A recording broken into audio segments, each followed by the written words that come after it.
यानी कि वेदांता शेयर को लेकर है वेदांता, इस पर रखिए नजर। रिसेंटली बहुत कुछ हुआ है इनके डेट रीपेमेंट को लेकर, बॉन्ड्स के भुगतान को लेकर, रेटिंग भी अपग्रेड डाउनग्रेड हुई है इसको लेकर। बट एक बड़े बॉन्ड का पेमेंट आ रहा है जो 7 फरवरी तक वेदांता रिसोर्सेज कर देगी। उसका प्रिंसिपल पेमेंट, इंटरेस्ट हटा के जो प्रिंसिपल पेमेंट होता है भुगतान का, वो कंपनी करने जा रही है। ऐसी आपके लिए खबर आती है। वेदांता रिसोर्सेज ऑफकोर्स वेदांता की पेरेंट कंपनी है जो इस बॉन्ड का भुगतान करने वाली है। अगले हफ्ते 7 फरवरी तक ये भुगतान हो जाएगा। ये बड़ी खबर है। ये खबर बड़ी नहीं, मेरे ख्याल से वेदांता के लिए बहुत बड़ी खबर है, क्योंकि इस बॉन्ड के भुगतान को लेकर काफी चिंताएं थी। ये मई में होने वाला था, मई का ये फरवरी में प्रीपेमेंट कर रहे हैं। तो वेदांता को लेकर जो सबसे बड़ी चिंता थी वो यही थी कि इनके बॉन्ड का भुगतान ये समय से कर पाएंगे नहीं, लेकिन अगर समय से पहले कर रहे हैं तो मेरे ख्याल से ये बड़ी खबर है। और ये इसके ऊपर जो पूरा ओवरहैंग है जो वेदांता अब तक जिस वजह से दबा हुआ था एकदम, वो पूरा हटा देगी एक्चुअली। राइट। क्योंकि अब आपको पता है कि फिर इसका मतलब क्लियर कट है कि वेदांता को जो लेकर इतनी चिंताएं जो बनी थी वो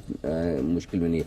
पूरा मेटल स्पेस आप देख लीजिए, इतनी अच्छी तेजी में बना हुआ है। 25% मेटल इंडेक्स ऊपर हो गया, वेदांता 40% पार्टिसिपेट ही नहीं कर रहा। हाँ। नहीं, उल्टा 40%, 65% का गैप है। मेटल इंडेक्स 25% बढ़ा हुआ है, ये 40% घटा हुआ है। मतलब 65% की अंडर परफॉर्मेंस इस वजह से थी कि वेदांता पीएलसी जो इनकी लंदन में जो होल्डिंग कंपनी है, उसको जो प्रिंसिपल का पेमेंट करना था, उसको लेकर वेदांता के डेट को लेकर हमेशा से चिंताएं थी। अगर फरवरी में ही ये डेट का प्री पेमेंट कर रहे हैं, वो भी समय से पहले कर रहे हैं, सबसे बड़ी चीज ये समय से पहले कर रहे हैं, तो ये एक बड़ी रिलीफ वाली बात है। ये इसे बड़ी खबर के तौर पर देखिए। आपको याद होगा जी, पिछले महीने इनके बॉन्ड होल्डर्स ने डेट रिकास्ट के लिए भी मंजूरी दे दी थी। यस, वहां से मंजूरी मिली थी। करीब $3.2 बिलियन के 2 बॉन्ड के पेमेंट्स आने वाले समय में आने वाले थे। तो आई थिंक उनमें से ये एक बॉन्ड है जिसका ये पेमेंट करने जा रहे हैं, तो उसका बड़ा फायदा मिल रहा है सर। बिल्कुल, बड़ी खबर आती हुई दिख रही है वेदांता के लिए। वाकई में बड़ी रिलीफ वाली खबर है, इसमें कोई डाउट नहीं है। एक बार जरा धर्मेश कांत साहब से भी राय ली जाए इस पर। धर्मेश जी,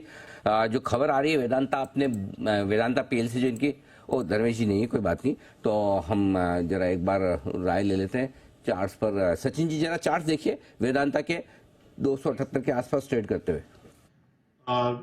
अनिल जी, डेफिनेटली काफी अच्छा पॉजिटिव डेवलपमेंट है। जिस रफ्तार से पिछले 4 दिनों से इसमें रिकवरी हुई है, 250 के आसपास इसका 200 डे एक्सपोनेंशियल मूविंग एवरेज था।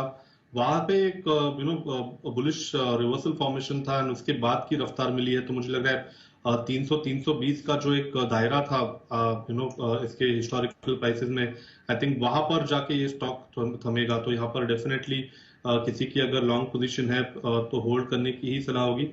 पोजीशंस और भी ऐड किए जा सकते हैं 262 के वीकली बेसिस के स्टॉप लॉस के साथ। एंड रिव्यू जोन ऊपर में लगभग अराउंड 300-320 का ही नजर आ रहा है। उसके पहले मेजर कोई हर्डल नहीं है स्टॉक। ओके, ये है आपके लिए इस समय वेदांता, यहां पर आपको रखनी है नजर।